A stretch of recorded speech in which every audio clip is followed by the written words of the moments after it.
This is The Downside with Jamarco Cerezi. This is being released in the new year. This is our second episode of the new year. Hey, 2023. welcome. I am here with my fill-in co-host, a musician, comedian, musical theater star. Oh That's my God. public, right? That's public. You're Yeah, about they to be don't the lead. Is this under wraps? It's a- Do they say it's okay to Yeah, no they said NDAs? it's okay. The lead of The Wedding Singer. Yeah. Oh, nice. That's I'm where? playing the wedding singer at the Gateway Playhouse in Long Island, Bellport, Long Island. very nice. I'm going to plug it at the end of the show, but not now. Sure. Well, I do need to say that again. Thank you for listening. Despite this garbled intro, this is a new year. We're growing. We got a live episode. We have a live episode January 15th at 10 p.m. It's late for a Sunday, but it's worth it because we have a guest, Aaliyah Janine, who is a former. She's a fantastic comedian now, but she worked in the adult entertainment industry. Oh, wow. So you already know her. I sure do. And she's going to talk to us about working in that industry and then leaving that industry. Especially as a woman, it's very challenging, the society and judgment, and everyone was jerking to you, and now they don't want to hire you for the job. That's bullshit. Yeah. And it's a good episode for The Downside. I'd imagine it'd be a lot like leaving a cult, honestly. Leaving Leaving a cult. Sure. You know, like probably there are people that you don't talk to anymore. There are probably people that shun you on both sides of the, whether you're in the industry or not in it. Yeah. I'm excited. I'm excited to watch. I'll be there watching. You'll be there watching? Yes. And good. You're a first ticket sale. And then and then for all the live episodes, you get to watch and listen to it if you join the Patreon, patreon.com/downside. But enough of that. Enough of that. Truly. We're here with a guest. We met in a scene study class.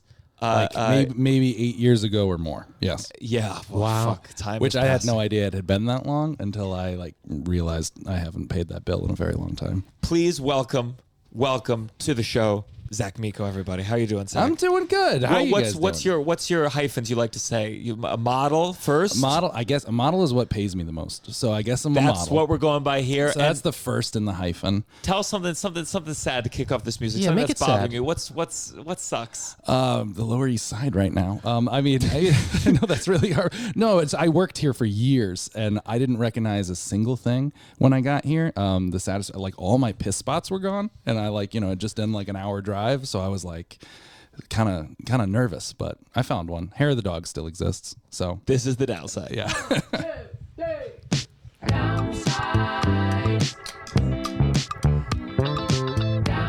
You're listening to The Downside The Downside. with Gianmarco Cerezi. Thank you for listening. That was Douglas Goodhart, who you just heard earlier. Oh, yeah. That's a very nice yes, song, we're Doug. upgrading everything but the song. Yeah, no. One day when there's enough money, I'm going to come to you and say, let's get like a full band. Let's do Oh my God, a that'd be so recording much fun. session. Yeah. Let's come up with the track for Spotify. Yeah, like with real professional musicians playing my shitty bass parts and stuff. Violin, Yeah. pull a The whole cymbal thing. at the end. Yeah. Zach, we'll get to your downsides in a Yeah. second. I want to something that's been on my mind that I've been thinking about. This is going to date the episode a little bit. Okay. Slightly. Okay. It's just been on my mind as a downside where was it who's the misogynistic guy? Andrew Tate. Oh yeah. Okay. Andrew Tate. Yeah. So he I feel like this feeds into what we're going to be talking about here. But Andrew Tate tweeted, he's back on Twitter. Tweeted Oh, boy. something at Greta Thunberg. Oh. That's his first tweet out the It's gate. just like, God, every person in this we don't. Of all the but- people that tweet. but tweeted at her all the cars that he drives and the emissions. Oh my God. And I'll send you a full list of all the cars and the emissions. Oh. So Greta Thunberg, quote tweeted it. She's very savvy with social media. Whenever people are that good at social media, I'm like, is this a team? Is this just you? And you're incredible. But whatever. So she kind of quote tweeted like, oh, thank you for telling me about all this car stuff. Why don't you tell me more of it? You can email it to me at smalldickenergy@getalife.com. Very viral. Damn. Oh. Lots of things. Wow. But here's my thing. And I'm not calling you out on this, but some men do have small dicks. Sure. And there's a degree where the burn is great. Great burn.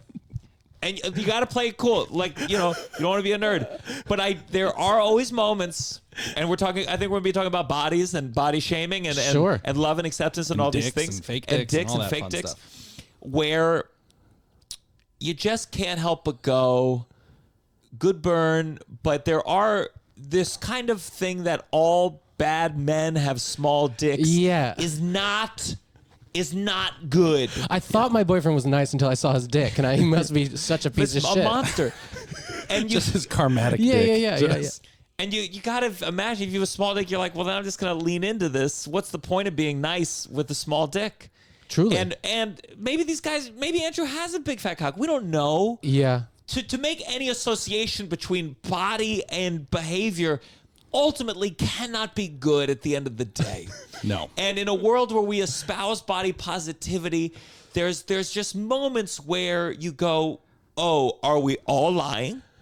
When Chris Christie does something wrong and then everyone goes, open the floodgates of body shaming Chris Christie, there's a feeling of, well, I guess we didn't mean this. Or we were thinking these things, and the moment someone politically disagrees, it's a tricky area. Yeah. It really is. Because you're not going to stop people from making fun of people's appearances. No, it's funny. I mean, some people look funny. It always will. I have noticed more, especially that I'm in this. But for anyone who has no idea who I am right now, I should bring this up. My When name, they see on the tape, they're going to Sure. see.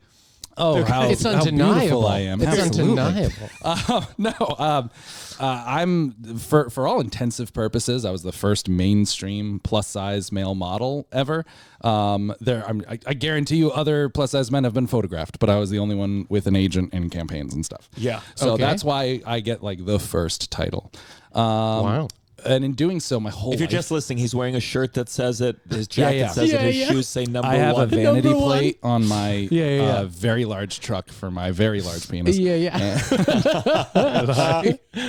No, so my life has just become about that, and I think I didn't realize. I think it's like, especially calling someone fat and whatnot, it is such a back pocket. Like from the moment you're 3 years old, you're like, that's an Oh, insult that's yeah. gonna upset people. I Yeah. know how to do that. So especially when you don't like people, you always want to go at them. And it wasn't until I started doing this I realized how lazy it was. Like I remember watching a Bill Maher segment before I totally stopped watching Bill Maher.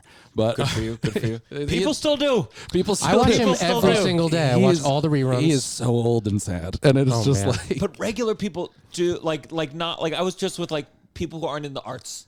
yeah. And Sure. we were in a long car ride, and they were like, "Hey, you mind if I put on some Bill Maher?" And I was in shock. What? I was in shock. I was in shock. That is wild. I think it's because I really got into him in like while Trump was running the first time, because I was just like, oh, he's really good at cutting people I don't like Sure, down. This is sure. fun. Yeah. Well, that's what's tough about him is that he kind of aligns He and then used to be takes- like, and then takes some real curves. he's like, I'm a liberal hero. I donated Yeah. $1 million to these causes and all this stuff. And all of a Atheist? sudden he becomes like an old Facebook dad. And you're just like, oh. Yeah, this yeah, is- yeah. this is March of weird. time, it takes them all down. I just think about Totally. will I be able to see it when I do it? Will I be able to notice when I'm like, when you cross the line. these kids, they're Oh, so yeah. lazy these days. Like, will I be able to catch myself? My daughter's 3 years old, and I'm already like, what is she going to think I'm a bigot about? I think Like, we're all Sure. going to be It is bigots gonna be- about AIs. I think AIs are going to be considered people, and we're going to be like, and we're No, going no. to we're going to be the old people being like, that is not a person. I totally that is agree. Not a person, and they're going to be like, Dad, you're such a racist. Honestly, I did a that's whole what I think. episode of like my defunct podcast about this, where I was like, she's gonna bring home like a cyborg partner, and I'm gonna be Yes. like, this is unnatural. Yeah, yeah, And yeah. they're gonna You be are. like, Yeah. and I'm gonna look so I don't think it's bad. going to map entirely race, like the exact same race. It's not going to be the exact I feel like same with thing. It's not racism- gonna be you're not going to be like, that AI is very well spoken. Oh, God. Wow, I what think an he's a upgrade. well spoken AI. Oh man, I remember Bill Maher did the segment though when he was like going after Trump, and his whole thing was like, he's a terrible person, he's a racist, a misogynist, he's sexually assaulted people, he's the worst human being imaginable, and most of all, he's fat. And then he did a monologue about just Trump being fat, and I was like, what? This is, I don't give a I know so many nice. just lazy. It's so lazy, and it's like, you've Yeah. been a professional comedian for, I don't know, 40 years, and you're still and you're like, once a week. You got some and you're time once to a build week, this up. and you have a writing You're the team. Tonight Show. Okay, fat jokes every once in a while. We get it. You got a yeah, writing yeah. team. That's right. You got an HBO budget. There's so many good jokes. Like, especially someone like Trump are like, this is endless material, but there's something about us that like reverts back to like, let's call him fat. He's But- not gonna like that. But like people, even people who I promised would be sharing body positivity things. There's that picture of him golfing. There's like one shot of him golfing, and you see his big white ass, and like you can't help but see it and go like, "That's a big white ass." It is Yeah. very.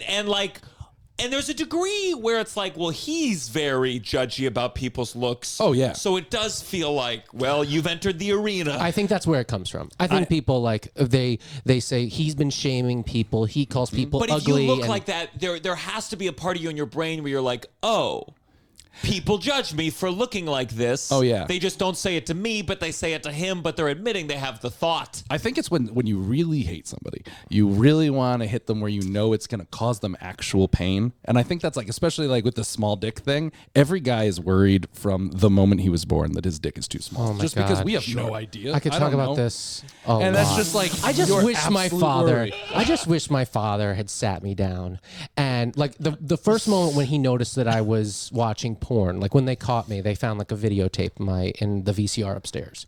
I wish my dad Wait, had I your think, I video think tape we called? just addressed our age differential right here with the VHS. Oh yeah. Sorry, 1984. I was born in 1984. I'm My 30 first 30 was a VHS as well. Yeah. So I just wish my dad had been like, by the way, like dicks don't all look like that. Yes. That's the exception, not the rule. And maybe don't be so worried about it. That's what I wish my I dad remember the had first said. time I ever saw an uncircumcised penis was also the first time I ever watched porn. Oh, wow. And I was so mad about how much they had taken off. Oh yeah. But I remember, especially for me, the aspect of the penis I remember was like the bottom part was like a whole other like bicep. Like it was just like a whole. It was There's like bell an end extra as a- muscle. yeah, it was like I an know extra exactly. muscle, and I was like, and you know, when you're 14, you have high hopes. Yeah. Sure. You have high hopes. Sure. 15 must be when that thing comes in. Oh man. And You spent all high school going, it gets bigger. I know it does. It's going to keep going. Yeah. I only came to terms. I was nervous about it. I would measure it with a dollar bill, and I think I'm like bill. totally average. Yeah. And I think the reason I think that is because I knew a couple breakups in high school where like the girl would go around and be like, he has a small penis. Really? And there's been enough women who, who I've wronged, who if that was the card they were gonna play, they would have played it. Oh, they never played it on you. They never You're played it saying- on me, yeah, so I yeah, said, yeah, you know yeah. what, it must be fine enough. Fine Yeah. enough. There was a video I saw recently where some guy was just going around being like, what do you think is the average penis size to a bunch of women? And they're like, yeah, 6, 7, 8 inches. And then he's like, okay, show me what you think 6 inches is. And they'd like take up their fingers. They'd be like, this is 6 inches? And all the guys in the comments are like, oh, thank God. Oh, my God, They thank have no God. idea. That's so That's funny. amazing. Yeah, but it's hard. It's hard to. They should use the metric system. They should. They really should. It'd be more. Centimeters? Yeah, Like you a could hit fucking double 38 digits. centimeters. I'm Double thinking- digits double is all I digits. want. Digits, baby. My sex ed class in high school, it was the gym teacher, and she was a lesbian. Okay. And she told us she was a gold star lesbian, which is a term that most people don't say anymore, or it's considered like, Yeah, what you is know, that? you know what it means? I don't know what that that means is. that she's Still- never fucked a guy. Yeah. Oh, okay. Gold And then star. there- It's considered, it's like elite. It's very still It's in elite. the binary. Oh, that's Yeah. cool. Like, Yeah, it's you're not- for them. better That's 'cause you great. did- No, yeah. I mean, Yeah. So I remember she told us, this is how the order she told us. She said, guys, size does not matter. Now, I should say with a caveat that I am a gold star lesbian, so I have no information. It matters on this very matter. much no to her. reference to it. But like, there's a degree where like it doesn't matter, but then it seems to matter. I don't know. Everyone's Yeah. different. And then you hear the term size queen. Let's ask the woman in the room. I know. Listen, I've single one. when you hear, oh, when it's big, it hurts, and you go, okay, Sure. okay, well, it hurts me that it's Sure. not. Yeah.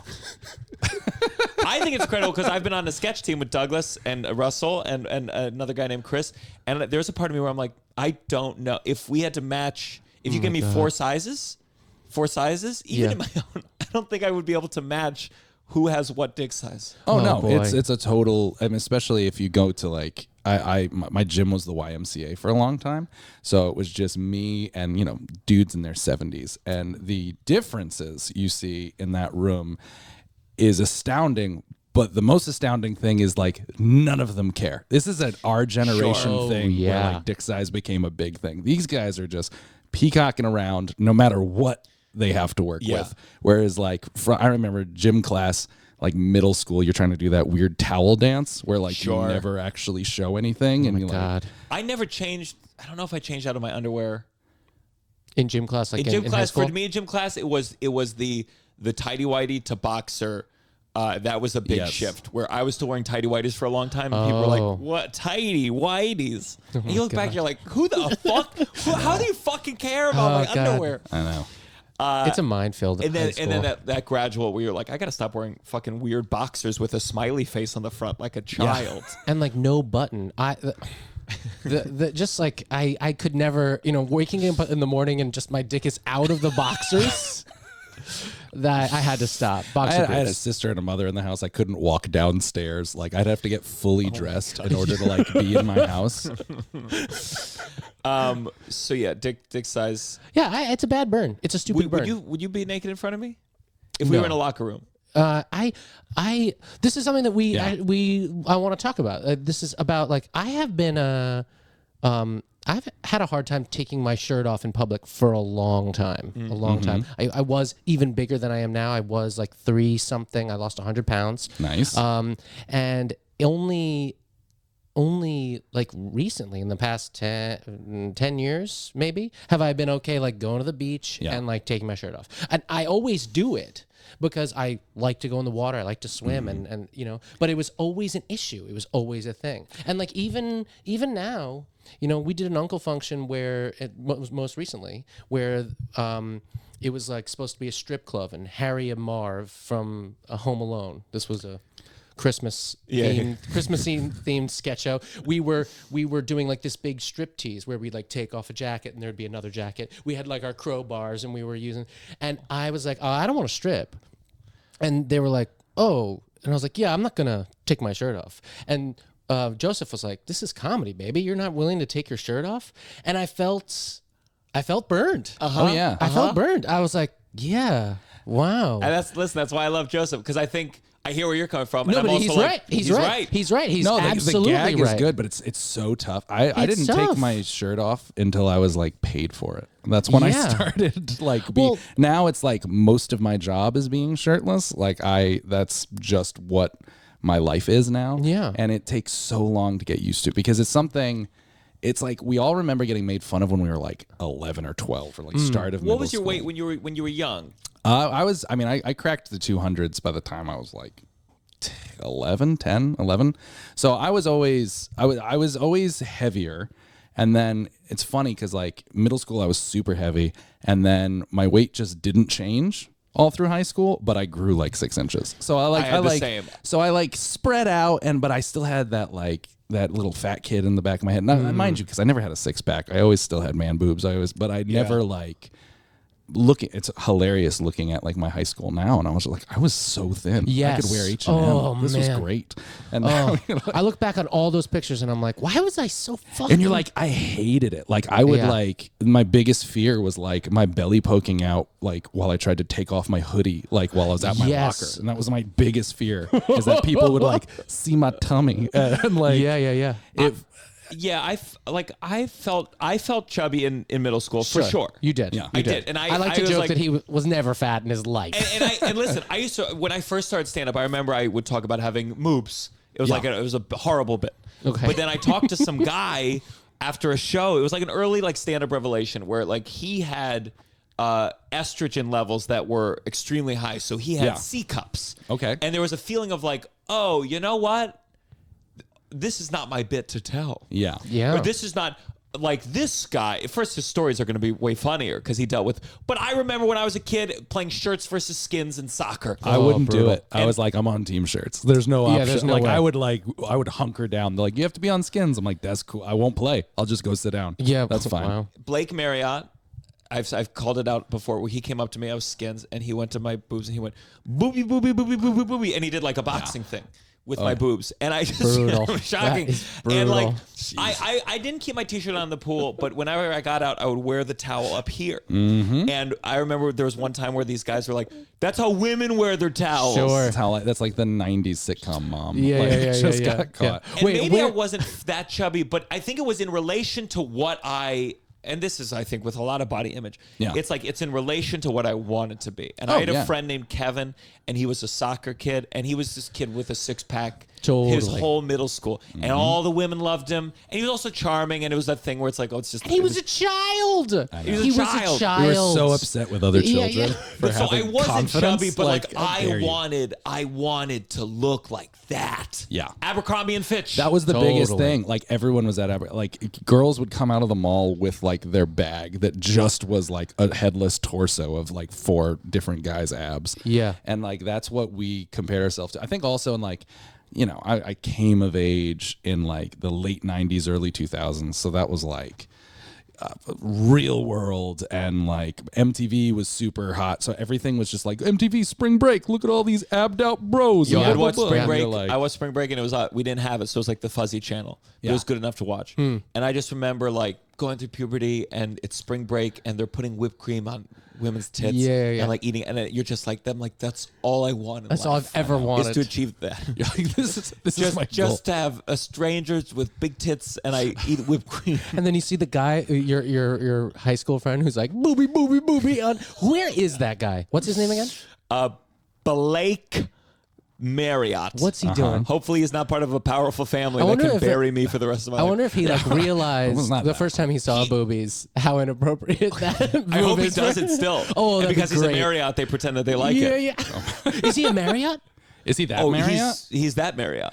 Oh, Oh, no. well, we really shouldn't be talking about Yeah, him. no consequences I in said his it life before. is what you're I telling think it's me. fine. I haven't been able to find it. And look, I'm talking like this is not like a mature. This is in second grade or Sure, like fourth grade. sure, like sure, I sure. don't hold ill will, No, but no, I I do. remember it. Oh, absolutely. I remember it every night, and I can't get it up when I'm at a Marriott. I'll look at my like middle school bully on Facebook who I have not spoken to in 20 years and Really? just like look at him like, you work at a golf course now. And I'm like, which is also a great job, by the way. I'm not saying that's bad at all. Like I golf sometimes. That's a really nice job if you get paid for it. But like I still like I just find a way to hate him.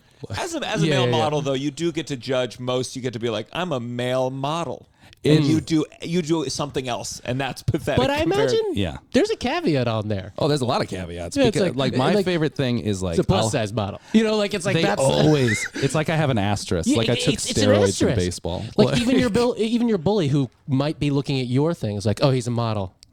Oh yeah. He's a plus size model. a plus and size then model. he falls asleep. And he falls asleep and he's just like a happy Yeah. guy. Oh, I He's have like I'll have comments on like my TikToks or something like that. And like I remember I did something in response to someone else and I was just like, listen, man, I've been in Vogue like 2 or 3 times. And they're like, well, you were in Vogue as like part of an inclusion thing. And I'm just like, well, how did you get into Vogue? What Yeah, was yeah, your yeah. thing? And he's like, they just quickly get buried by Totally. like I have very supportive fans. I'm very, very lucky. And it's also very weird to call them fans. Like I think that's the first time I've said that out loud. Sure. Strangers on the internet are nice to me. Let's put it that Yeah, way. They're your but fans. just a caveat: they're plus size fans. They are They're plus plus size. size fans. They're plus size. So okay, it's sometimes it's tough to talk about modeling where it's just Yeah. like, okay, you're a good looking man, Thank you. but you know that. I mean, I do now. I didn't before I modeled. So Really?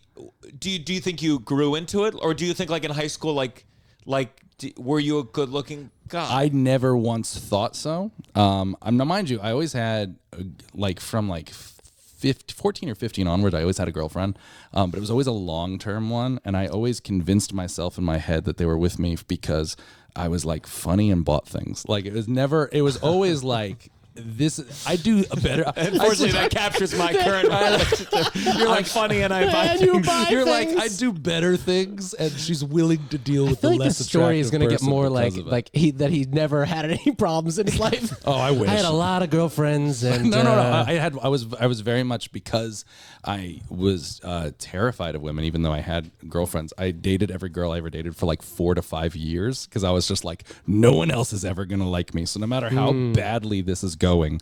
I just have to hang on Yeah. because it's never happening again. Yeah. So Wow. what'd you go to college for? Originally, the first time I went to college, I tried to double major in biology and theater, which apparently you have to go to school for like 90 years and it still doesn't matter. So I then transferred out. I went to a small college in Connecticut called Albertus Magnus. Then I transferred to in the city. I went to the American Academy of Dramatic Art and got an associate's degree in theater. And so we Is met. that AMDA? No, it's No, ADA. So ADA. they're very they're not similar at all. There's a stupid rivalry. I don't Yeah. think the two. Sorry, I didn't schools mean have ever met to. each other. I didn't mean to offend. Oh, it's not offensive. The at all. rivalry between ADA and AMDA. It's one's a musical school and one's a straight okay. theater Oh, I see. school. Yeah, so yeah, that's like they're very. And I went to ADA, and they're the oldest conservatory in the Western world. They're very. I mean, they are I went to a conservatory too. so pretentious Oh, in a great absolutely. way. I loved it. Again, so pretentious. Like they're very. As soon as another like alumni gets nominated for anything, your email like floods, and they're like, now 294 Emmy nominated students, and you're like, all right. A lot. Most of those was one person over. Like 9 of them are Robert Redford. So I don't know if you can keep counting. It is my dream for my college who, by the way, my college Instagram account. I asked them I was performing in Miami, and I said, "Could you share this on the thing?" They shared it, and then immediately deleted it. And I thought, Oh.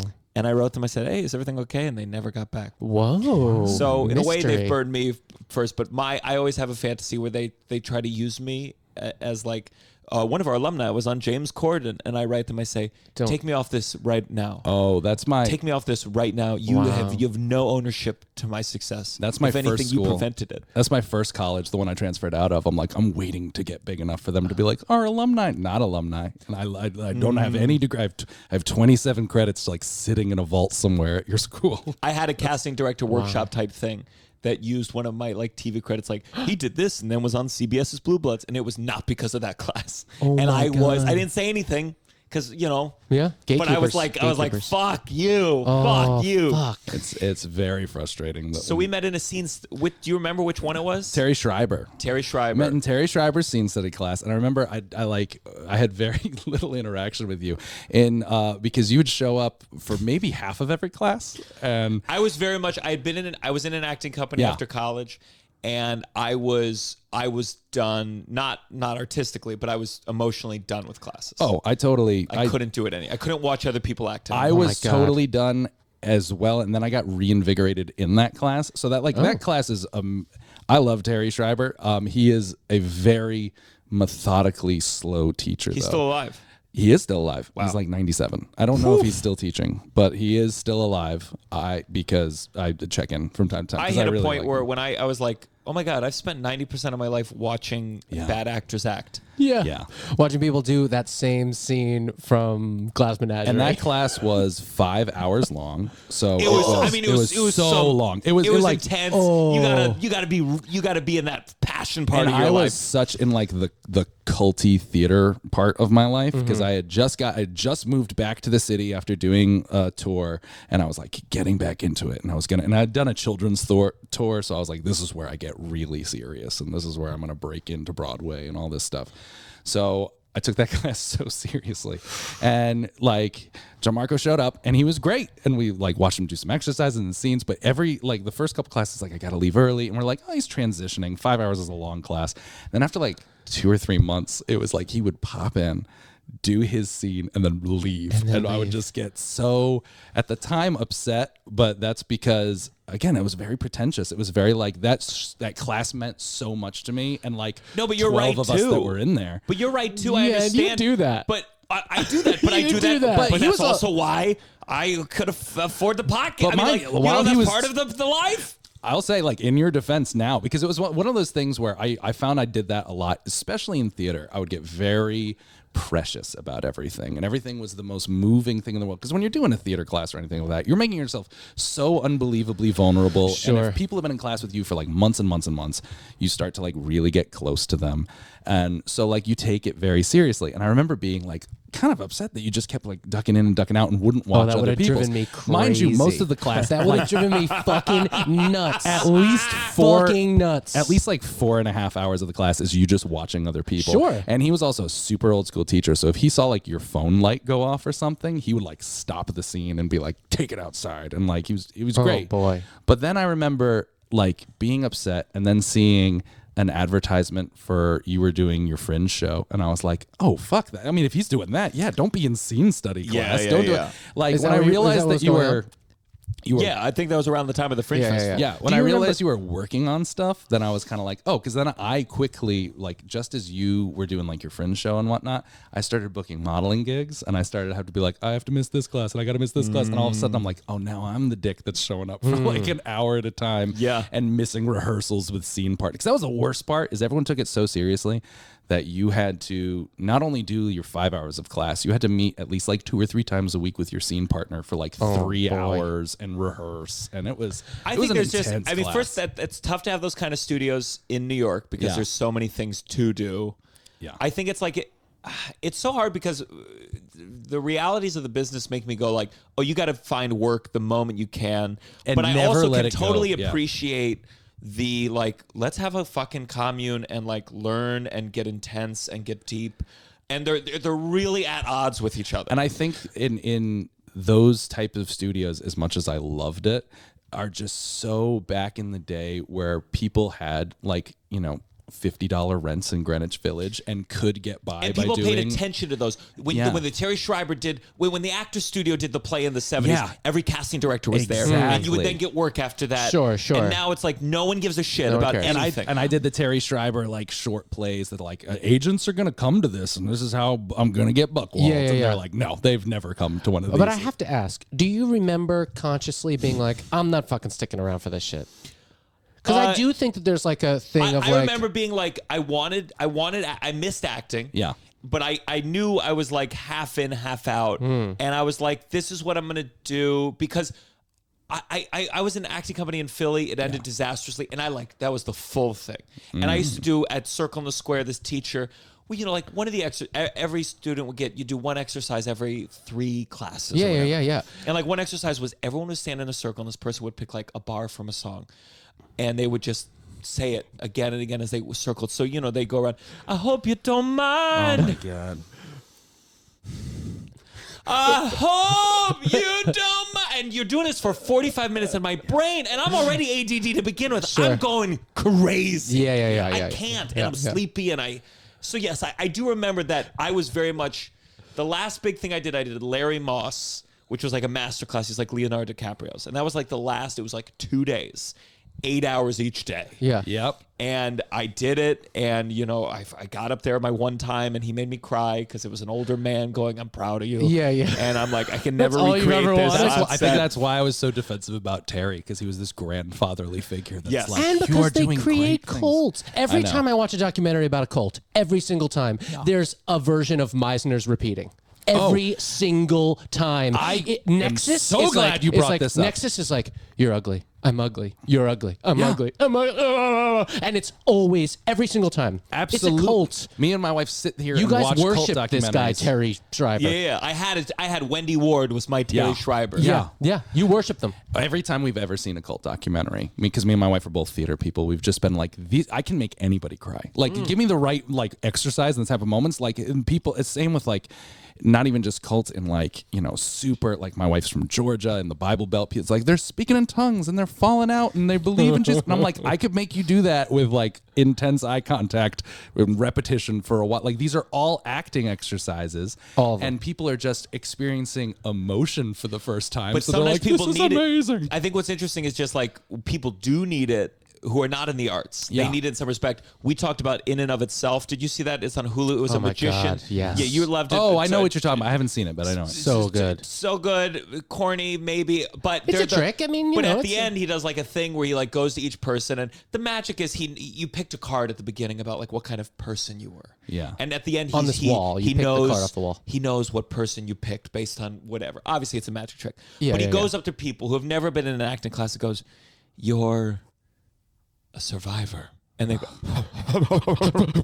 "You're." They're all bubbling. you're a lion. And some man who's never felt in for the last 40 years, who's buried everything inside. Someone says something to him with eye contact, and it's the greatest thing to ever happen. Oh yeah. Yeah. And sometimes I think about like the acting classes, and I'm like, oh, there's a version of this that regular people need too. Yeah. Somehow. And People want to be seen. A feeling class. Sure. Or get to be on a stage and have people applaud you class. That's what most of theater classes are, is just learning how to access emotions with any amount of control whatsoever, rather than them just exploding out of you. Yeah. And that's all it is so I remember after, especially Terry's, I cry so often now, and I never ever did. I wish I cried more. Like during even when I was in conservatory and whatnot, like I never cried. Terry, whatever happened in Terry's class broke me, where now I'm just like, I'll start crying at every movie. I cry at commercials. I cry at everything. But then I can like fucking pussy. But then I can snap back into it. Like it's not a traumatizing thing. Whereas if like my dad cried, that would be like an unspoken thing for like the next month and a half. Have you ever told it on this? No, I haven't. Can you tell your dad? Well, it is Christmas time. So my Jewish father, every year, he watches It's a Wonderful Life. My father watches It's a Wonderful Life And when it's over, he stands up, he walks into his room, he locks the door, and he cries for the first time and the last time all year. Oh, that's my father exactly. He cries at two specific points. Yeah. He cries when obviously at the end when the angel gets his wings. Sure. But all of a sudden, when the drunk old chemist is beating, he's like, "Don't hit my sword, Mr. Gower." My dad just starts like fucking pouring, and that's it. That's his once a year. That's his once a year thing. Why does that movie do it for your dad? I don't know. And I remember being confused. I mean, talk about like emotional confusion for a kid. Yeah. It's like, am I supposed to hide? Like he goes behind the door. He doesn't want to show me. He doesn't want to show. How did you know he was crying? What did you hear? I think it was like my mother would be like, he's emotional. This is when he cries. He's emotional, you know? And then later I knew that that's what it was. And it's that's serious. I mean, he fought in the Vietnam War. Like he had, that's a generation that Our parents' generation. At 18, he was flying a helicopter. I was knee deep in my own cum. 18 years old, two vastly different experiences. I still had a Game Boy. at 18. Like my dad clearly avoids. I once tried to get my dad to watch Sopranos because I was like, "You'll love this. It's Italians. Tony's like trying to find a home for his mom, and my dad was like, I can't watch this." And I'm like, I really think if you did, you'd be a better person. I think if you just let yourself, whatever it is that's coming up, I know. if you would watch this, we would have better Thanksgivings. Oh my God. No, I wonder about men, that generation. Just because, like, is it really better to experience and talk about things the way we do, or are we just like complainers? I think we'll find out. Are we just complaining? We'll find out when the next Civil War comes and we have to go into battle. I think when we're in our 50s and 60s and we do like a poll of like the level of heart disease and the amount of strokes had, that's when we'll realize if this was good what we were doing or bad. Because I know like that's a good point. It must be good. It must be it good. has to be. It has. Because we're doing it. I feel chiller about it. Like I don't want to walk around like tensed up all the time. Yeah. Yeah, it was funny because we hung out with your dad, where it's like you sometimes you go to these older men and you want to be like, have you ever thought about like being happy for like just an hour? No. You ever thought about like, and it's like part of us, it's like, well, there's no way that's gonna work. Yeah. They weren't waiting for someone to tell them. It's too late. It's so ingrained in like try doing like I'm a plus size male model and my dad loves me and he supports me, but I go against like everything he was ever raised to believe. Sure. Like same with my mom. Like I grew up doing like Weight Watchers and Atkins and all that stuff with my mom. And now it's like that I've come to my own like body positive realizations. I try to like, whether it's my mom or anyone else, I try to be like, but you know, like what your body looks like actually doesn't matter. And she's like, you're trying to undo like 60 years of programming right now. And I think it's like I've learned, at least with the older folks in my life to just be like, oh, there's no dent that's going to be made. I'm lucky that my parents are as progressive as they are. And I'm not going to make them anymore. When it comes to body stuff, I've been trying to, I'm neurotic about my weight, and I try to think about like what my parents. Let me a couple of quick stories. So my mom has always been, she was bulimic. Okay. And she will not show me pictures from her youth, also pre-nose job. I asked her the other day, I was like, I'd love to see a picture of my nose on your face. And she said, she's like, no, you will never see a picture of that. Wow. And part of it's just like, just show me a fucking, show me a fucking picture. Son, just show me a picture. I don't care if you're fat. Just show me this picture. I have to have her on the podcast, but she also describes where she lost a lot of weight and she resented people. She got all this male attention suddenly, and she like felt a deep kind of undercurrent of cynicism. Like, now you fucking want to be my friend. So she tells me the story all the time. When I was a kid, she was on the Stairmaster. I don't remember this. She was on the Stairmaster. She had one like in the bedroom or whatever, and she like complained about like she didn't get enough steps or that day or it wasn't working or whatever. And I started crying, apparently very young. I was like, you're so skinny and you always talk about your weight. And I don't remember this. Okay. But she's brought it up so many times. I'm like, that probably left an impression. Yeah. So the other part is my father worries about his own weight, and he is a classic. If he is feeling insecure about his weight, he projects it in a way where this is where I feel like we are better, because I'm like, yes, how can you not see what you're doing? And he surprised me. I was in Philly with my girlfriend at the time, and my dad surprised me on my birthday by coming up to Philly. There's no surprise I could want less than a surprise visit. And it's my birthday. I went out to get a steak and cheese at my favorite steak and cheese place. And I was wearing like basketball shorts and a wife beater. And my dad like kind of was like, you're putting on a couple pounds after the meal. And I snapped in a way that not a good way to snap, where I said, I will lay down in the middle of this road right now and let a car like just immediate to suicide. No, I will kill myself in front of you for this comment you've made to me. Yeah. And so that's.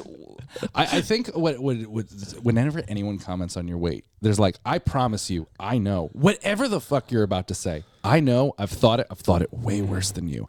I'm like, it always drove me nuts when people would be like, "Oh, you're fat, so you don't care about your appearance." And I'm just like, I weigh myself 4 times a day. I weigh myself before and after every poop to see how much I've lost. I would go through. I had an eating disorder all through high school, and I mean, what kind of eating disorder? I'm just learning like through therapy that I had an eating disorder, because apparently you're not supposed to take like 20 to 30 diet pills and laxatives a day, and that's what I was doing. Really? 20 to 30? Handfuls, like literal handful. Hydroxycut, Xenadrin, just full on laxatives. Like, and it just, so you're just shitting all day to this, like, and then, but also like didn't really click to me that like, man, that's what was happening. I just thought I was getting skinnier. And did it work? Now that I look back at my high school photos, I was way thinner. You heard it here first, kids. I know. It works. It's not an endorsement. I had I just started having regular bowel movements like last week. Like, did you have any? Were there any side effects, or just a lot of pussy? I still have a very hard time, like digesting fat and oils, like, because there was the first FDA approved diet pill, and it was called Ally, and it was just a fat blocker. It just made it so your body cannot digest or process fat in any way, and it would like come out in like oil slicks, like when you use the bathroom. Oil slicks. It was What do you mean like Exxon Valdez, like deep oily orange, shits. like just sitting on top. Remember of the bowl. Olestra? Yes, I remember. That made you have oily shits. That was the light glazed potato chips. The potato chips that had this weird oil on it, and it made you have like oily shits. And I think I took that stuff for so long. Like my body still is like just learning how to digest food again. Like, diet food. Is it still around? Are people still doing this frequently? I don't know if Ally is, but they still have Hydroxycut in like every Walgreens you go to, which is basically just like mini speed. Like it's just it's just like an accelerant. So you're just doing this in high school. Your parents don't know.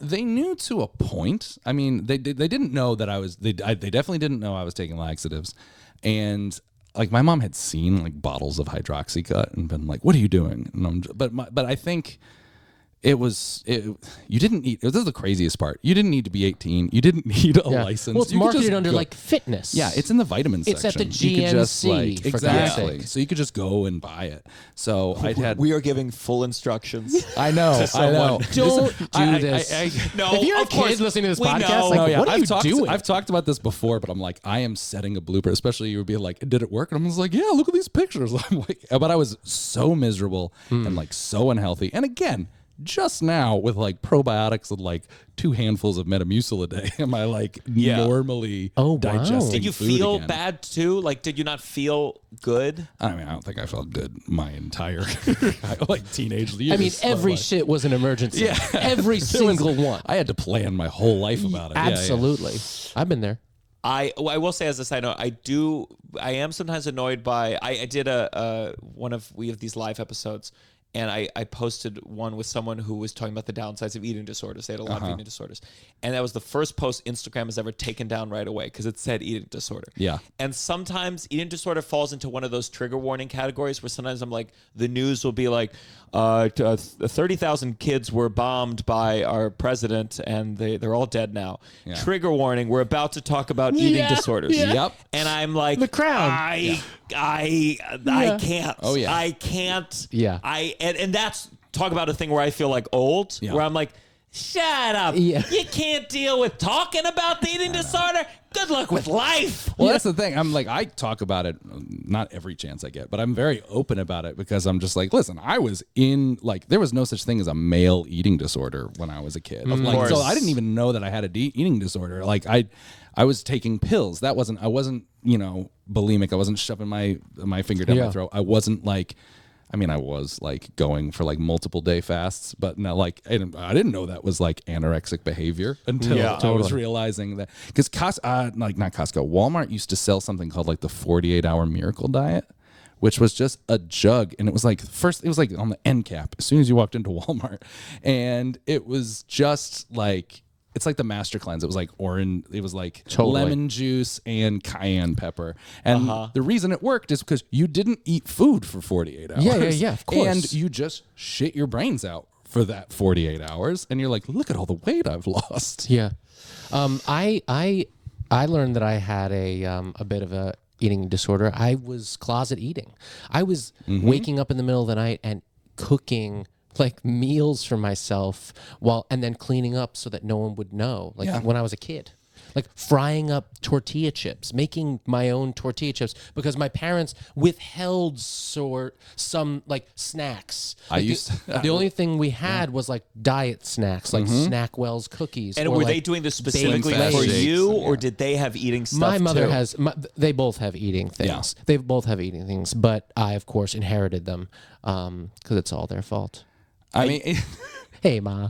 It's a modeled behavior, but it's also because it was what was fed to them their whole lives. Like that's the problem. Like getting older and realizing your parents are as fucked up or more fucked up than you are. Like it's not their fault. They and especially like I know me raising me. Any complaints I could have, I was like, now that I have a kid, I have no idea what I'm doing. They're doing the best they can. They don't give you it's very cliche to be like, they don't give you a construction manual, but all I had to do with my daughter was I had to sign 3 different papers that promised I wouldn't shake her. That's all it did. She popped out. Never shake a baby, And they're like, Gianmarco. don't shake the baby. And I'm like, I won't shake the baby. I promise not to. They're like, now watch this video about not shaking a baby and sign that you did watch the video and you won't shake the baby. You know what that tells me? That tells me that the need to shake a baby is like strong. Oh, it is. Have you ever felt that? Have you ever I felt felt like, it. I've never shaken my No, daughter, no. but when they don't sleep for a year and you just start to Did lose you, your were mind. you about to, and then you remember the third contract? third contract? There was Thank God for that third contract. There were definitely times where like my muscles tensed and I was like, "Oh, you almost Wow. did it! You almost did it just now!" Wow. And I think it's Honestly, you're it's right. obviously a thing. Yeah. It's obviously a thing. And then like it dawns in your head. You're like, "That's why they told me not to do it." Because like, you're like, who would ever do that? But when you haven't slept for like 2.5 months straight, and like, Oh, man. You just start to lose where you are. One time I called my wife because like she could it was like her first night out in 2 months, and she was doing a play reading, and I told her she had to leave because it was like on hour 3 of my daughter crying. She was like 2 months old, and I left her a voicemail just with my daughter screaming in the background, and I was like, I don't know what to do. I've done all the things I can't. Were you I can't scared? take. Like, I was terrified. I was like 3 hours, truly 3 hours. 3 hours nonstop, and it wasn't like, and they tell, and like any parent will tell you, like that's not uncommon. Like babies can get colicky, they can do that. We're debating having a second one right now, and I've just been like, if they could hand me a 3-year-old, like that would be great, because I like my daughter's 3, and it's awesome, it's fun. The first year You can is shake those so kids. bad. Yeah, You can shake give those. her a good You can old shake shake. those. It's locked in there. She's good. She's got a very strong neck. You're thinking about having a baby, right? What the fuck is wrong with you? What the fuck is wrong with you? Okay, so all right, so now I know a little bit of your story into modeling. So Yeah. you know that well, how does the eating disorder? How did the pills curb down? In theater school, when I moved to New York, I had a theater director. It's very cheesy, but I had a theater director kind of like stop me and be like, it's okay to be a big guy, right? And I was like, huh? And he's like, and no one had ever even thought of saying something like that to me. It was so like that great. moment. It was that like cult moment where I was like instant tears. And I'm just like, what? What do you mean it's okay? He's like, people like big guys. People will like you as the big guy. And I was like, what? I don't know what to do. And I like rethought my whole acting career. How did they know that about you? They were directing me in a play called Loose Knit. I don't remember the late Lillian Hellman. Let's say that's her. I don't think that's her, but anyway. And I guess I was just sucking. I just wasn't getting it. Like I wasn't doing well. Like I'd gotten cast in the show, and I was just couldn't connect with whatever, because my character had like cheated on his wife and was kind of like a ladies' man, and I'd never been that, so I like didn't understand like the attract. Like there were lines about how women were always hitting on me, and I was like, I don't know what any of this is about. And then he like just told me, he's like, oh no, they'll like you, it's fine. Like he's like, yeah, you're great. And girls like big guys, and people like big guys, and people who accept you as a big guy. And I was just like broke down in the middle of this little rehearsal room. There's a level to it, though. Oh yeah. In terms of the big guy, I just want to, on behalf of other big people, like we're always comparing ourselves to other big people, right? You look at a big guy, and you're like, oh, I'm not that fat. Russell he talks about, Russell. I feel uncomfortable saying the word fat, and I think obviously, but Russell would describe himself as fat. Yeah. And he says that when he's with fatter people, he's amazed how immediately he goes like, they're fat. Yes. And I'm not. And I'm not. There's a judgment. Oh, it's like a self-hate thing. It really is. And I remember I used to. So one of my best friends is also my cousin, and he was very, very heavy growing up. I could talk about it. Like, he got gastric bypass. He lost 270 pounds. Like he was very, very big growing up. So, but I considered myself big. So if I ever said anything about being fat around him, he would get furious with me. And like it's I think there's some gatekeeping, even especially in the modeling community, because I'm what is they say there's small fats, there's mid-size, there's big fats. It is in the fat That's the acceptance terminology community. we've come up with in the fat. They say fats, big fats. Big fat. So no, literally. So That is crazy. In the fat acceptance community, the big thing is taking stigma out of the word fat, because fat is, as far as like, it doesn't have, by Webster's like definition, a negative connotation. It is a descriptor. It is a adjective, and like there was, you could look at like yourself. I mean, never call another person fat, but I would like self-identify as fat. You never call another person fat just because you don't know what their thought process is on it. People call me fat all the time now. Couldn't care less, but because it's like I've accepted the term and understood it, but I would never, and because I don't know where they are on an acceptance journey. I don't know if there were times in my life where if you called me fat, I was done. You crumbled. Of course. But do you ever think it's a fool's errand where like sometimes there's like a fat, it's okay to say, as if we're going to make it tall. We're going to make the term fat tall. And that's what a lot of it is. This word is steeped in a history of negativity. That's why the terms like plus size came out, like in the modeling world. So there was plus size when I first started. It still is. It's kind of like reverted back to plus size. But a lot of people didn't like plus size. I mean, I found a quote from myself in an article like 7 years ago saying I didn't like the term plus size, and having some fanciful reason of why it wasn't acceptable. Because What was your reason? Do you remember? I think it was because plus means extra, and no one's an extra person. You just are who you are. And I had a Yeah. lot of sound bites when I first started because I didn't know what I was talking about. And I was never like formally media trained, but I was very good at media. I knew the sound bites. I knew what people wanted to hear. Yeah. And most of my career was like getting on morning shows and talking about it. So I knew what terms to say. Oh, wow. And when I started, they had changed the names of like women's modeling wasn't the plus size division anymore. It was the curve division. And men, we weren't big and tall. We were brawn. And it's still Brawn. Like brawny I gotta man. tell you, like the curve and brawny man. brawn are very attractive words. And that's the They thing. They're are. very nice words. And in another agency, they called their Brawn. big and tall guys the Titans. That was their thing. So All right, like we're getting a little carried away. that was a little carried away. I liked Braun. Braun, I'm like, yeah, that's fine. Like, The superheroes. exactly. Definitely not And fat. I think a lot of it was just trying to understand that like there's still a lot of people that if like you called them plus size or you called them fat, it would hurt them. And That would hurt my but you feelings. wanted to bring them into the community, especially fashion, where they're like, listen, I found when I finally had clothes that like fit me correctly for the first time, it seems very, very simple, but it changed my whole like every layer of self-confidence I had improved because I was like, oh, this is the right size. This actually looks big. I'm not like I crammed myself into small like too. extra large or large t-shirts for years. And like, I never wore a t-shirt. oh, see, I I did. was never What a were you t-shirt wearing? guy. Button-downs. Button-downs are big. I would wear a Flannels, full suit. yeah. I'd wear a full suit if you let me. If you look at pictures of me in college, I'm wearing a sport coat, a button-down, and a tie for like everything. Was it partly because Layers, baby. Layers. With With layers. button-downs. Hey, I'm layering right now. I wore the same Harley Davidson sweatshirt for every day of 7th grade. Like I never like it was the same. It would be 1,000 degrees out. And I'm Harley like, no, Russell no, no. mentioned he doesn't like XXXL. Yeah. Like just the like quadruple. Like Yeah. it's just like it feels like could you just Yeah. could you do it like Starbucks and make There it are Italian? there are some brands. The T-shirt I'm wearing right now Venti. is called. It's by a brand called One Bone, and they have like a chart on their thing. Like I'm wearing a size 1. They go from like. It's like small. It's like instead of small, medium, large, it's like -2, -1, 0, 1, up to like 6 or something like wow. that, without the XLs put in.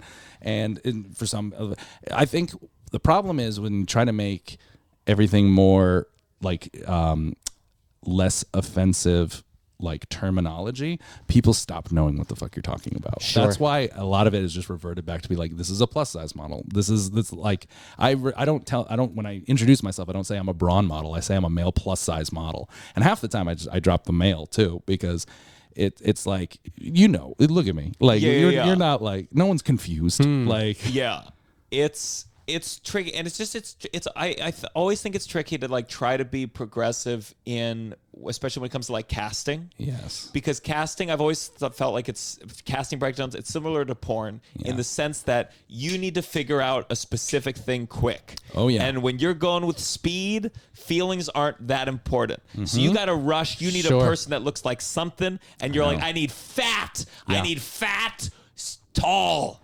One time I The saw same way with porn, you're like, I need big black cock. Yeah. Yeah. You want that specifically, so you don't have time to be like, I want, a You don't have time to mince words. grand, not, especially Yeah, yeah. any TV project when once the leads are cast, they're like, no, this is shooting fucking tomorrow, and you have to fit this exact costume I already have. You have to do this exact thing I just said. I mean, it's the same in fashion all the time. Half of my jobs are within like a 2-day notice. Like, But when you did, so your big kind of break, you did, what is, it's not, there's stock photo, and then there's, what's this next level? e-commerce. E-commerce, which So that is, was my first. That's just when you are what is on the this? website and you see like when you click on, ooh, that looks like a good shirt, and they show you just a guy in a white background Oh. standing there in a t-shirt. Wow. That was me, and that was like it is the second lowest rung in the fashion world. I've Like, done the stock photos. I've did done the that. stock. So it's stock, and then it's e-commerce, and even when I did it, the fact that there was a plus size guy was so unheard of. And that what all year of a was sudden, this? was 2015. Did you Okay, consider wow. yourself plus size? Did you? I considered myself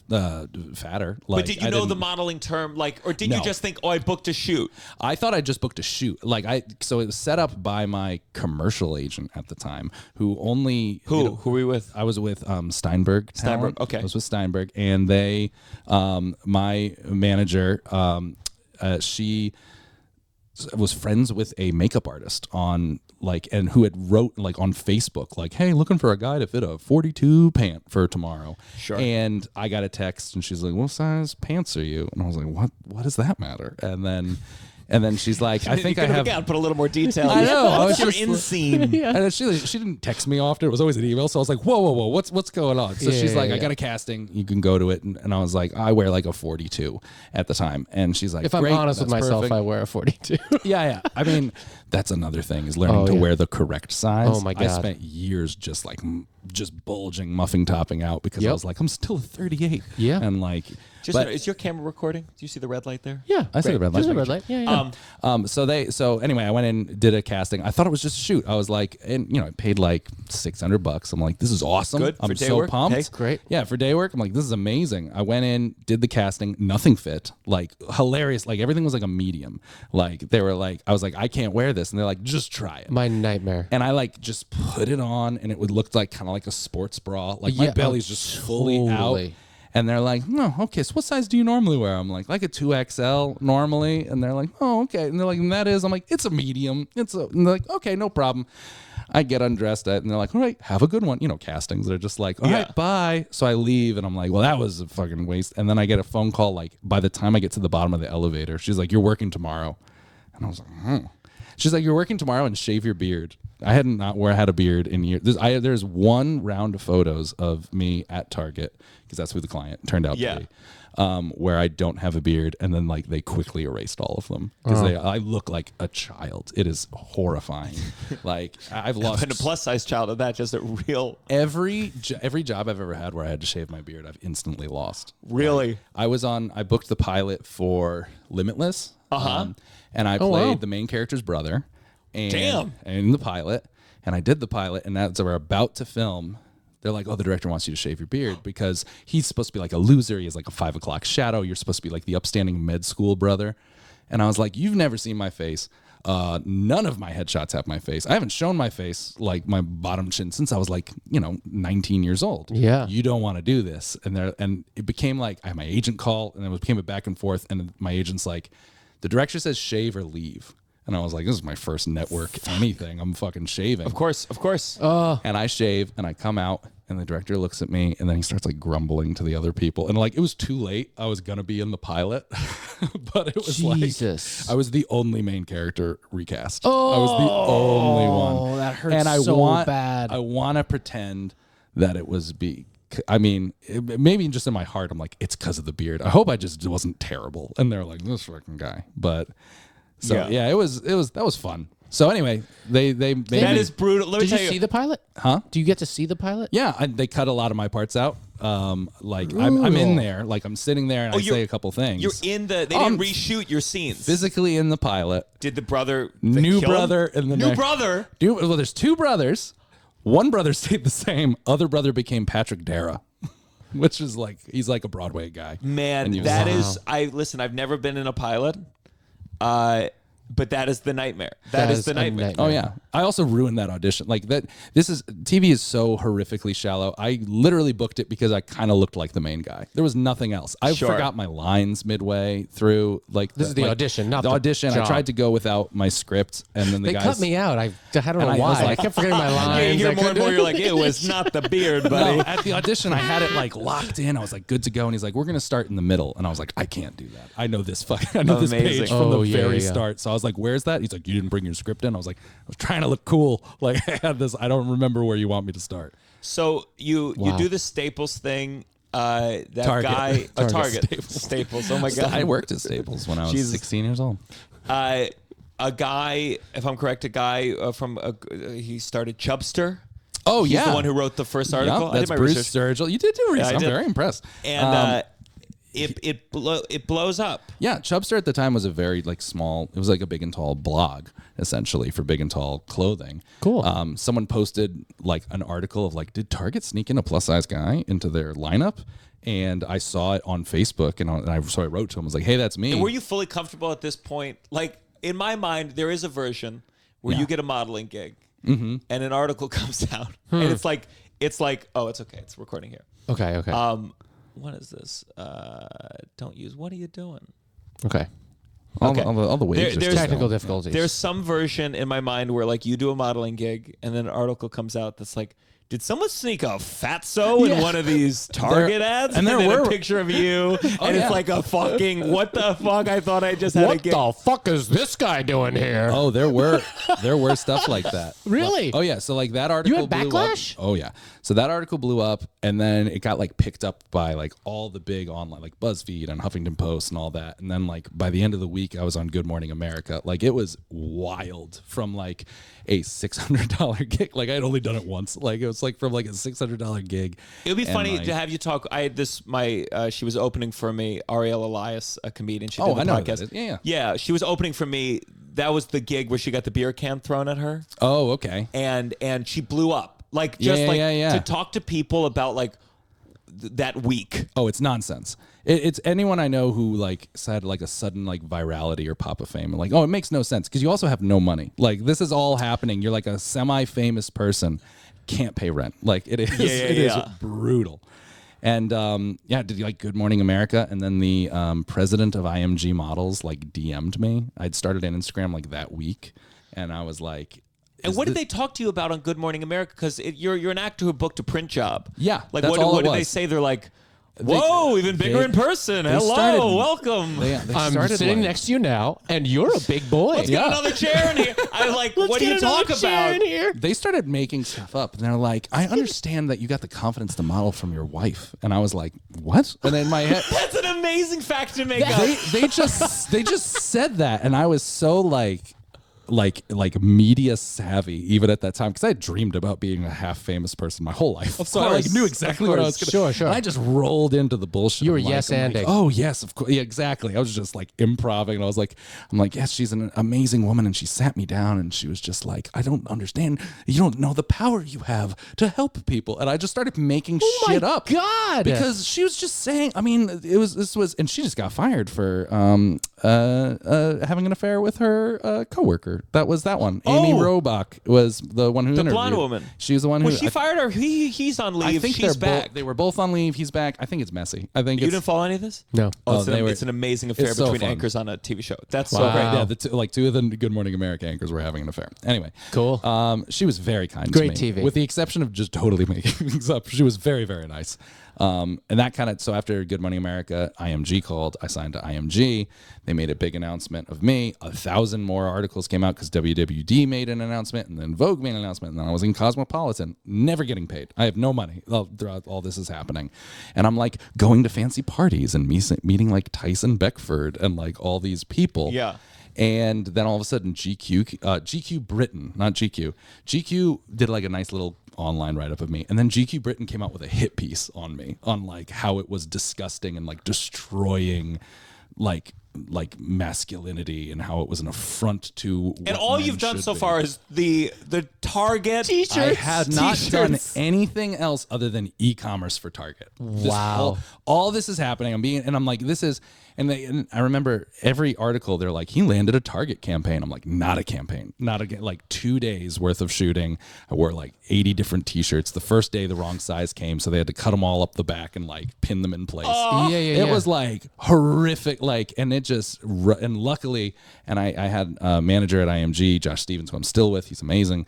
And we basically were like, we're just going to ride this out. Someone has to start paying us eventually to do stuff. Yeah. Totally. And luckily, When you read that GQ piece, did you feel angry or were you just like, this is insane? It was Whoever more wrote like- this is an insane That's person. it was Crazy. more like, because he got so much backlash for it. It was kind of just Oh, like, yeah. what was your angle here? Like, what were you trying to do? Especially after the GQ US, like the main GQ had already like written something nice about me. This Yeah. guy comes out of Yeah. nowhere to just like, and it was, it's clickbait. He's just trying to Sure. make something Sure. happen. And again, to go back to an original point, like you're not it's not like they put a 900-pound person in the I target. weigh, Yeah, no, yeah, exactly. You're I'm a big you're a guy. I traditionally weigh like good-looking yeah. man. Yeah. I'm like, I'm definitely the way I always tell. There were some people I would do articles and they'd be like kind of confused. They're like, I would never call you fat or plus size, and I'd be like, and you're tall. I'm You're 6'6", and 6'6". from a fashion perspective, though, that's what I always tell people. I'm like, I am about 125 pounds more than the average guy. Sure. I am Yeah. so gargantuanly larger Yeah. than a traditional male model, and that is why Yes. it all works. Also, like, I mean, in the world that we live in, like, there are stores that we just can't. I mean, I've still never is day. worn anything at Uniqlo. Never once. Their pants, They're- they're very We also stretchy. tall You too. got I mean, shit. tall is a struggle. I have the tall struggle. So and you're the tall worse. struggle is bad. Uniqlo, for a little while, high waters were very popular, where like they didn't have to be Sure, long enough sure. to cover Yeah, everything. yeah. I I still wear I started going to Uniqlo for a minute just because they were the first ones that I found stretch denim from, so I could get like a 38, and it would stretch out to like 36. I could never wear a shirt from But there. tall, I could tall I couldn't. the I number never of had a shirts shirt. that I own that I are did a ads little for bit them. too short, and then like I try to hold on to these shirts, but I wash them once, and then they become too short, and it makes me insane. I've been going through. We've been going through like the closet, and I've just been like I've been like Marie Kondoing everything, being like, you haven't worn this for 4 years because it didn't fit when you bought it, and you just really hope like there's that whole idea of like holding on to things in your closet, especially as a bigger I'm gonna lose person, weight. because you're gonna lose weight. Yeah. That's another thing. As a big person, your whole life you're like, I'm going to lose weight. Yes. I'm going to be smaller one day, and that day's gonna be great. And then and all of your happiness and all of your confidence and hopes and dreams are for that time you're going to be smaller. And I think a lot of people, especially like I went through a big like I gained weight, I lost weight, and then you notice the difference. So you're like, you tie anything good to the weight loss, and really it took me years to be like, no, I could still surprisingly be happy when I do get bigger. But it's really just like finding a comfortability in yourself. Like if I know that I was getting to the point where I did gain even more weight, like in the mid. There's some stuff in like the middle of my modeling career where I really was like, I'm a plus size model, nothing matters. I can just, and I gained a ton of weight, and I like would see it in shoots, and like it just even for me, I'm like, I don't feel comfortable looking at that. Imagine they upgrade. They're like, he's now the first plus size model. Exactly. Like that's They how you upgraded- find out that you become braver. And that the more you eat, the braver you are for continuing to do this. And that's something actually like the fat acceptance community is trying to like tamp down on. They're like, people aren't brave for doing things while being fat. But like the it's big so thing. tricky because like, you know, Lizzo, there's a certain degree where like to be successful and heavier or fat, You like have automatically cards you are now totally stacked part of against your part. But like Lizzo recently, and she handles herself so well given the amount, but like she lost some weight. Yeah. And then someone like, you know, tweeted like, good to see Lizzo losing some weight. And she might want to lose some weight on her own, but then it's like, now you're going against the thing. And then she, you know, she quote tweeted the person complimenting her like, this made me order some Taco Bell. You It know, is kind of like a so shut the fuck complicated. up. Adele lost all this It's weight. And very people were like, complicated. stop saying, when you said that you lost the weight, you know, you said to him, great or good. Exactly. No, because I know because that's what you, You know, it wanted to wasn't an do. accident. That's what I that was the wanted to do. And that's Yeah, the thing yeah, with the yeah. body positivity is it is always,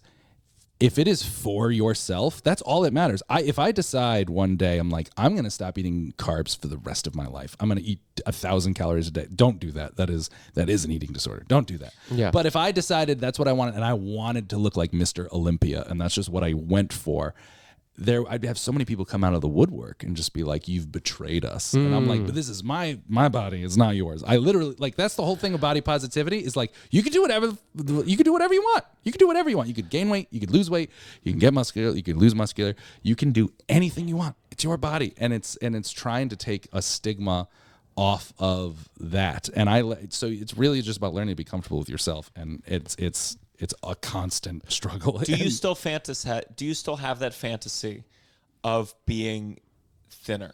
Oh yeah, I in my head I was like, you weren't on. There were so many shows I auditioned for that I like I auditioned for Ballers. I auditioned for like so many like big premium TV shows that I didn't get. That I'm like, man, if I had a six pack, I would have fucking booked the fuck out of that role because I was like right for it for everything else. So I think there's always going to be like, is this holding me back? Every casting director in New York told me, when I left school and started like booking things. They're like, you need to either gain 50 pounds or lose 50 pounds. That's the only way you're going to work. Amazing. That happened to me too. They really said that to you. Absolutely. Gain You're or kind of lose. in the middle. Like, Yep. what's going on? You have to be. You're tall, but like I went in for. I used to go in for all the Josh Gad things. So I went in for spelling bee, and then I went in for Mormon, and they were just like, they basically were like, you're not fat enough. Yeah. Is that what motivated you? What was your decision to? I think. Well, That's a lot of weight you lost. Yeah. I also learned how to, like, I got out of college and I didn't know how to eat without my mom being around. So I was eating Wendy's every day. I was eating just like crap all. Yeah. And so it took me a long time to lose all that weight because I was learning how to cook for myself and be a human being. Yeah. And yeah, it just kind of, it happened for me slowly. And, talk about your mother. People started coming up to me. Women started coming up to me on the subway and being like, "What nationality are you?" And like that never happened to me. Yeah. Never happened to me when I was fat. When I was bigger. Yeah. And it was a very eye-opening thing to see how the whole world started looking at me differently because I was a little bit thinner. I think crazy. it's because there's a thing with being big and being fat that the general population, it's like we've been raised to believe that you have control over it, and you do to a certain extent, but not really to others. I mean, I had a buddy in acting school who I'd watch house like 15 cheeseburgers at a time, 13 large pies, ripped, six-pack, beautiful Scottish man.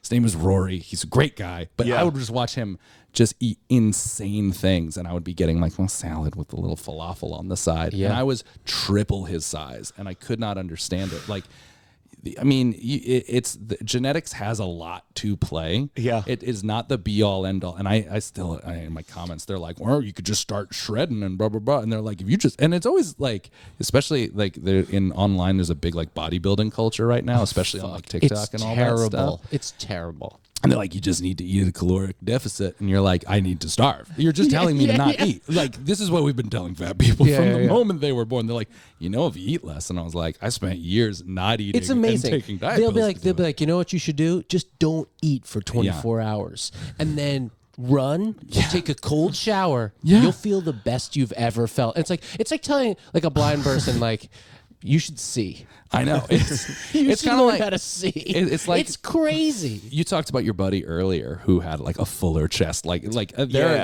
I see guys who are much larger than me. Like I'm a fuller chested gentleman. I will have man boobs until the day I die. It's just part of my genetics.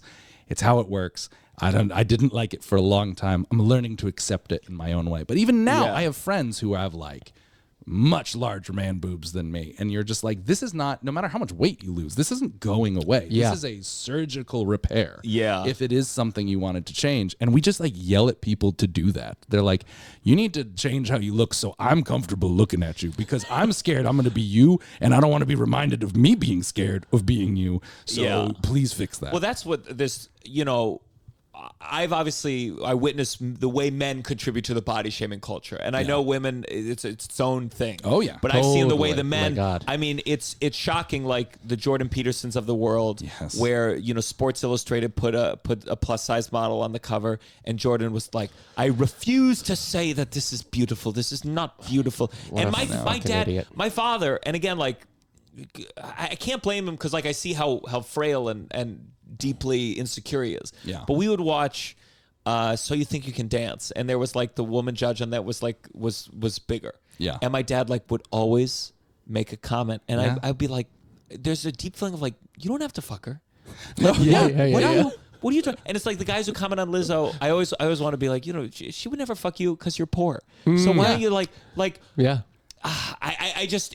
I don't understand. I think as humans, we have an innate need to place ourselves somewhere in the hierarchy.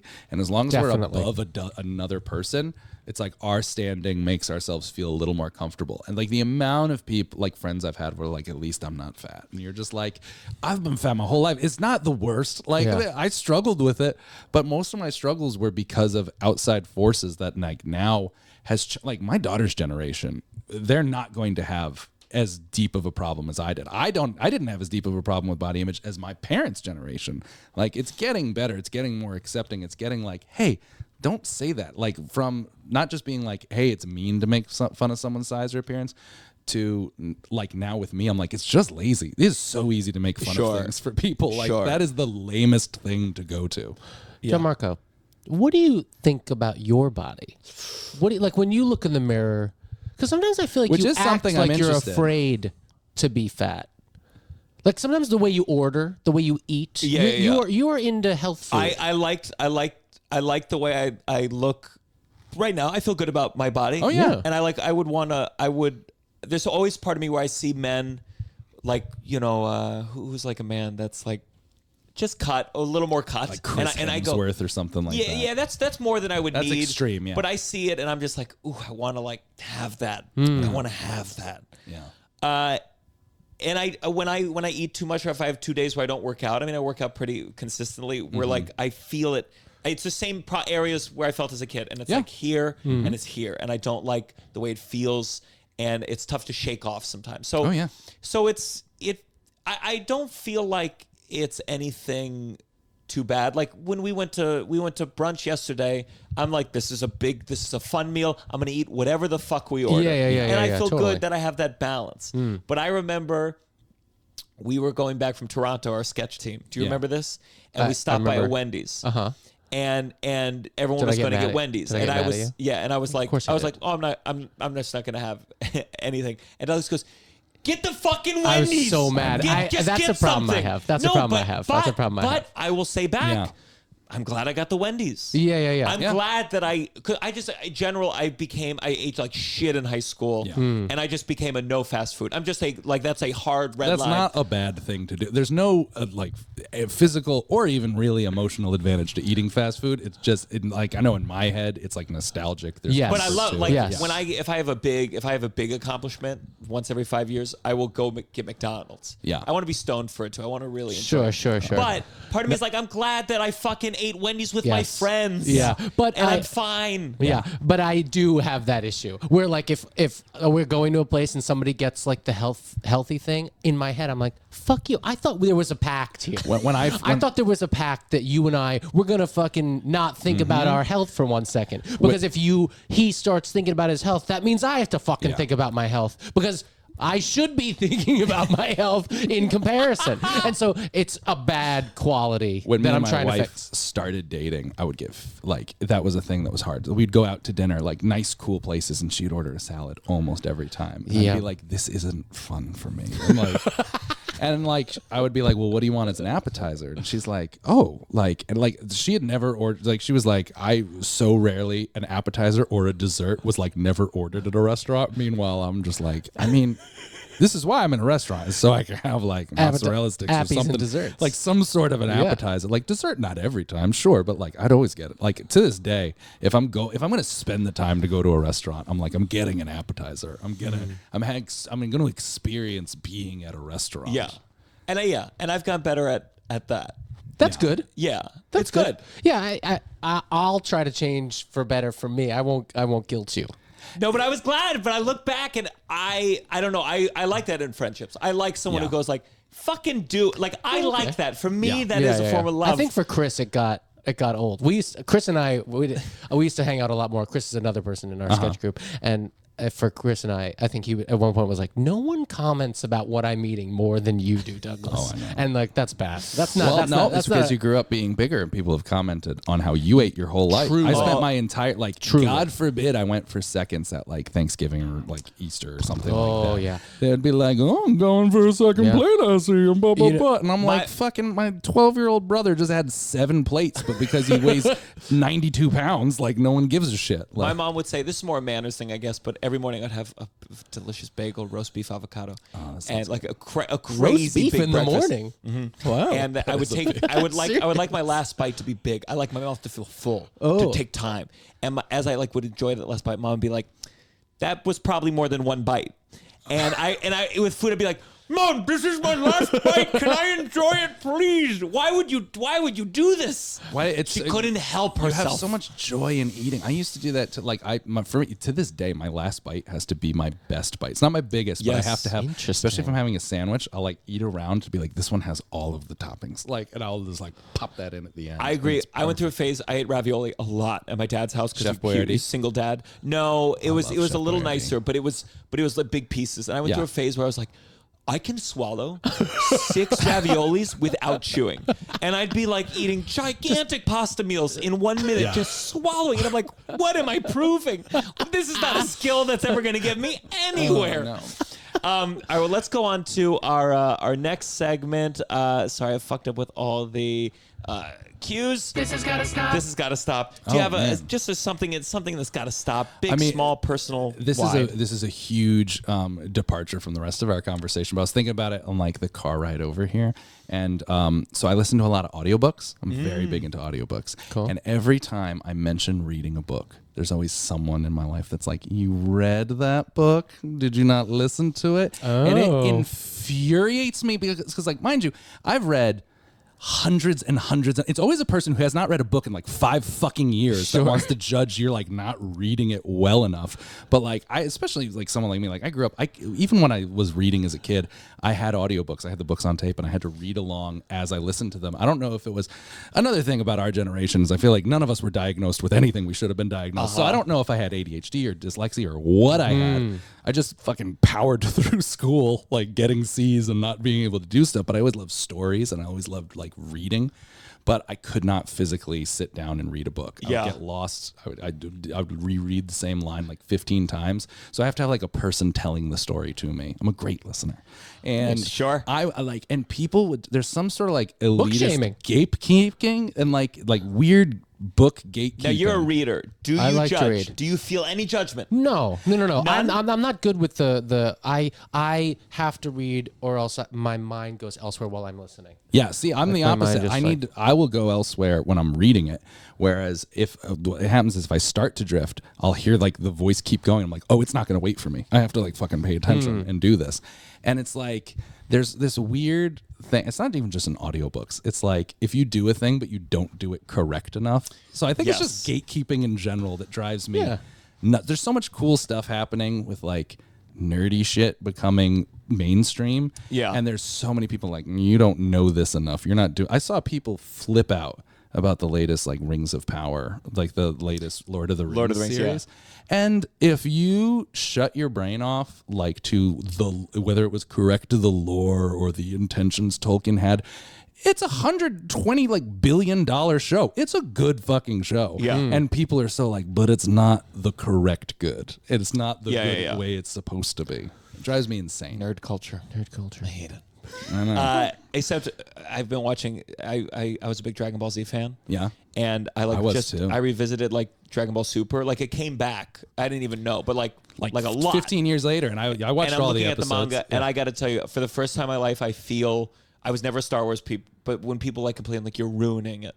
Yeah. I do have a feeling. Oh, and I still like read wow. it because it's like nostalgia for me. It's Yeah, very yeah. enjoyable.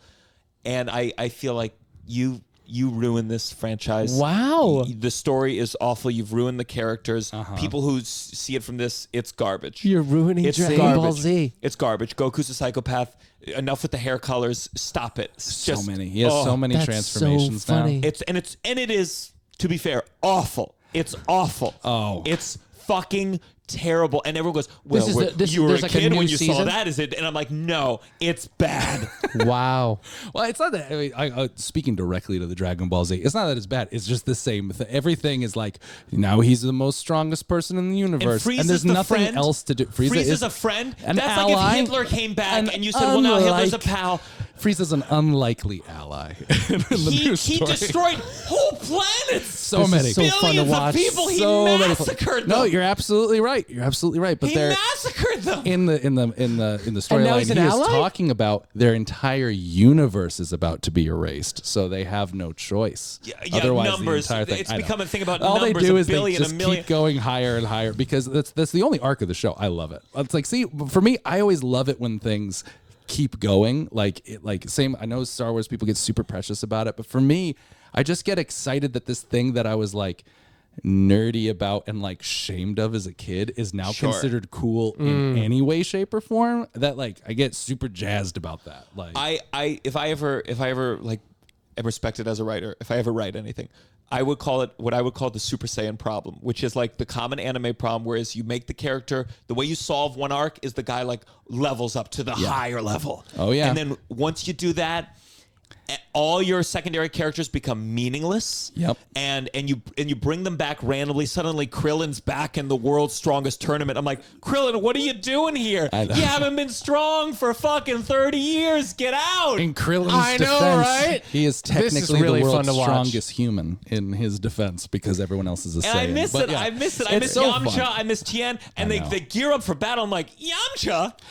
That Yamcha, wa- what are you going to do here? I will Yamcha, say, you suck. when Yamcha showed up, it was just like, you are the one character known for getting slapped around the second. You are the character, you are the person who dies to let us know that this story is real now. And he says, he's like, I've been training real hard. You're like, I know. Yamcha, you're not making it past the first level of bad Especially guys. because We they're all like know this. super. We all know this, Yamcha. This is crazy. That It's arc, like by the way, that Yamcha- entire arc takes place supposedly, like in the manga and in the show, in 42 minutes. This fucking hours upon hours of episodes and like volumes of books is supposed to take place in like a 42-minute tournament, and that's it. I think I speak for all your listeners right now when I I, know. say, I went way off. what It's really- the fuck are you guys talking about?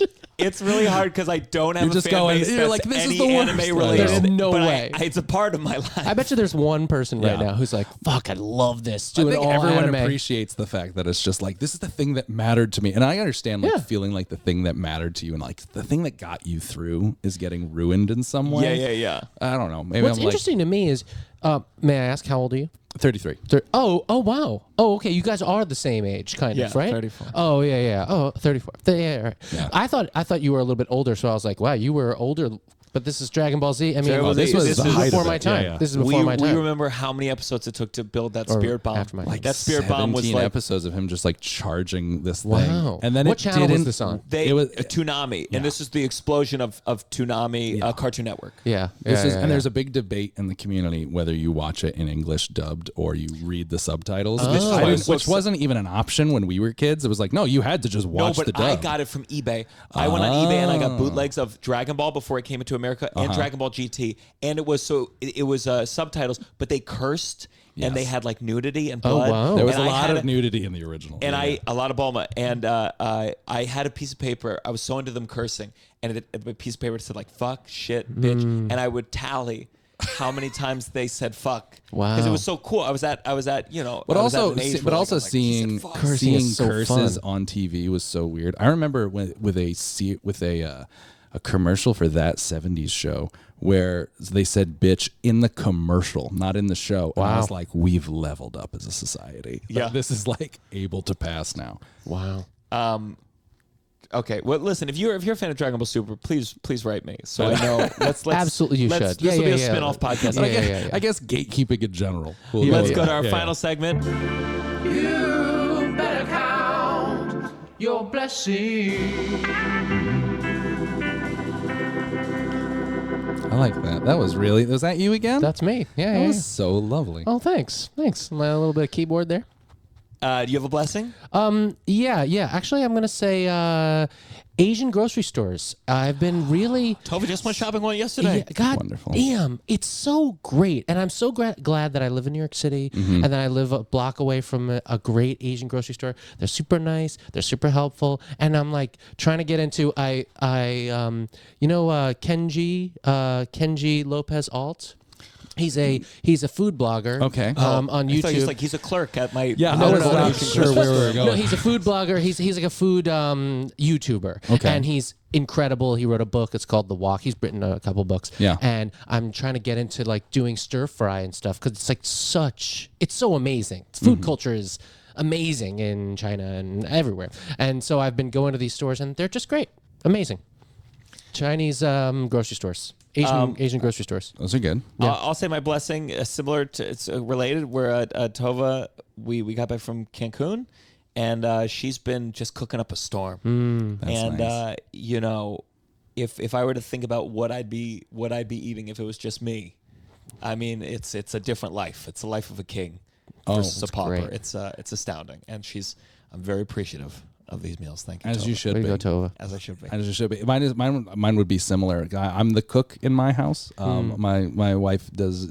When we first met, she only cooked out of a book called "You Are What You Eat," which was that show where the British lady would lay out all the food that someone ate in a week and would take a stool sample from them. Do you guys know this show? No. It is horrific. It was like peak mid 2000s, like just crazy reality show. This British lady would be like, okay, this is what you like. You should go to like a heavy person and be like, this is what you eat in a week. And it would be like a folding table of just like a sea of beige foods. And she's like, this is why you're having issues. And this is why your stool is so loose. Anyway, that was the only cookbook she would cook out of. So the food was horrific. She made me a navy bean loaf once. Wow. And Navy beans. yeah, I don't even know what that was. It was the grossest thing. One time she was supposed to make me veggie burgers, but it was like this weird soy cookie with like leeks in it. It was horrific. And so quickly in our relationship, I became the cook. But I can't always cook all the time. You know, I travel a lot for work, so I'm very grateful for Trader Joe's pre-made meals because they are so good. And they are so simple. And Trader Joe's in general, especially now that I live in the suburbs, going to a Trader Joe's that you don't have to fight your way through, like the ones, like especially the ones like over here on like 14th Street and whatnot, you just go in and as soon as you walk in, there's a guy standing there with a sign, be like, this is the end of the line. Just get in. And we're just going to ride the line and pick your stuff as you go. pick your stuff as you go. It's awful. So, easy grocery stores and pre-made meals. I'm very, very blessed to have. Fantastic. Do you have any? Where can people find you? People can find me on the social medias of all of them. Not all of them, but a lot of them. At Zach Miko, ZACHMIKO. If I'm doing anything interesting, that's where it will be. Apparently, social media matters a lot. So if you follow me, I guess. Sure does. That's very important. Yes. This is coming out. Anything you want to plug, Douglas? I was just trying to pull up the date you that can this comes follow out. me at the Douglas G Nice. on TikTok and Instagram to see some funny videos. Also, I will be playing Robbie Hart in Hell The yeah. Wedding Singer at the Gateway Playhouse in Bellport, Long Island. We open January 26th through February 26th. Come out and see it and say hi afterwards. Amazing. Musical theater, baby. I miss it. It's very exciting. I Holy tried to cow. do musical theater. That's what I came to New York for, and then I couldn't. really? Couldn't dance, and then and then Les Mis closed. So there was nothing left for me. I was like, that's it. That's so funny. For me, the biggest thing, guys, is I have the Silver Lining. This is we're doing it more than once a month now, but it's where you can see me do like an hour of some old stuff, some newer working it out stuff, and then I always bring up two comics to mix it up. You get to see some of my favorite. These are comics that I booked personally. They're fantastic. We have a show January 15th, January 29th. These are both at 8 p.m. at Sesh Comedy Club. Tickets are only $10. Link in the description. Check it out. If you're in New York, that's the show you want to see. I got a bunch every month. Tour-wise, I will be in Timonium, Maryland, which is near Baltimore, at Magoobies, the 12th through the 14th. It sounds like you made that entire plug up. We did a prank once with a guest where we made up clubs to see if they could find out. Those sound like Dragon Ball Z characters, actually. I'll be at the Comedy Zone in Greensville, South Carolina, the 20th and the 21st. And then the biggest thing, Downside Live. Me and Russell interviewing Aaliyah Janine, January 15th at 10 p.m. at Sesh Comedy Club. You want to make it a doubleheader, go to the Silver Lining at 8, then stay there, come for the 10 p.m. live recording. And just remember, if you listen to a book, it doesn't count. This is the downside.